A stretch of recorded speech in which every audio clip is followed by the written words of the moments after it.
కుక్కలకి మరియు పిల్లులకి నోట్లో నుండి వాసన మరియు నోట్లో నుండి సొంగ కారుతుంది అంటే దానికి కారణాలు నివారణ. దీనిని హెలినోటిస్ అని అంటారు. ఎందుకు వస్తుందంటే దంతాలు హైజీన్ లేకపోవడం వల్ల, డెంటల్ హైజీన్ లేకపోవడం వల్ల, డెంటల్ ప్లాక్యూ అంటే దంతాలు గార పట్టడం వలన, మరియు పిల్లులకి కుక్కలకి ప్రతి నెల పాముల మందు వేయకపోవడం వలన ఇది నోట్లో నుండి బ్యాడ్ స్మెల్ అనేది వస్తుంది. అలాగే నోట్లో నుండి సొంగ కూడా కొన్ని జెయింట్ డాగ్స్ ఉంటాయి, స్టెయిన్ మినట్, గ్రేట్ డెన్, అలాంటి డాగ్స్కి నోట్లో నుంచి సొంగ కూడా కారుతూ ఉంటుంది.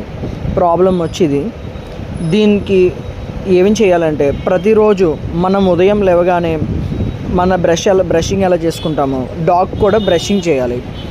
ప్రతిరోజు బ్రషింగ్ చేస్తే ఈ ప్రాబ్లం అనేది చాలా వరకు క్లియర్ అయిపోతుంది. అలా చేయలేని పక్షంలో ఈ మైడెంట్ అనే స్టిక్ డాగ్ను ఏజ్ బట్టి, డాగ్ వెయిట్ బట్టి ఉదయం ఒక స్టిక్, సాయంత్రం స్టిక్ రెగ్యులర్గా వేసుకుంటే ఇది 100% మింట్ బేస్ ఉంటుంది. దీనివల్ల డాగ్ దంతాలు హైజీన్గా ఉంటాయి. ప్లాక్యూ, గార అలాంటిది ఏమన్నా సరే పోతుంది. బ్యాక్టీరియా అయినా ఉన్న నోట్లో బ్యాక్టీరియా ఏమన్నా సరే మొత్తం అంతా క్లియర్ అయిపోతుంది. క్లియర్ అవ్వడం వల్ల నోట్లోంచి బ్యాడ్ స్మెల్ అనేది పోతుంది. నోట్లో నుంచి సొంగైనా కారుతున్నా సరే తగ్గిపోతుంది.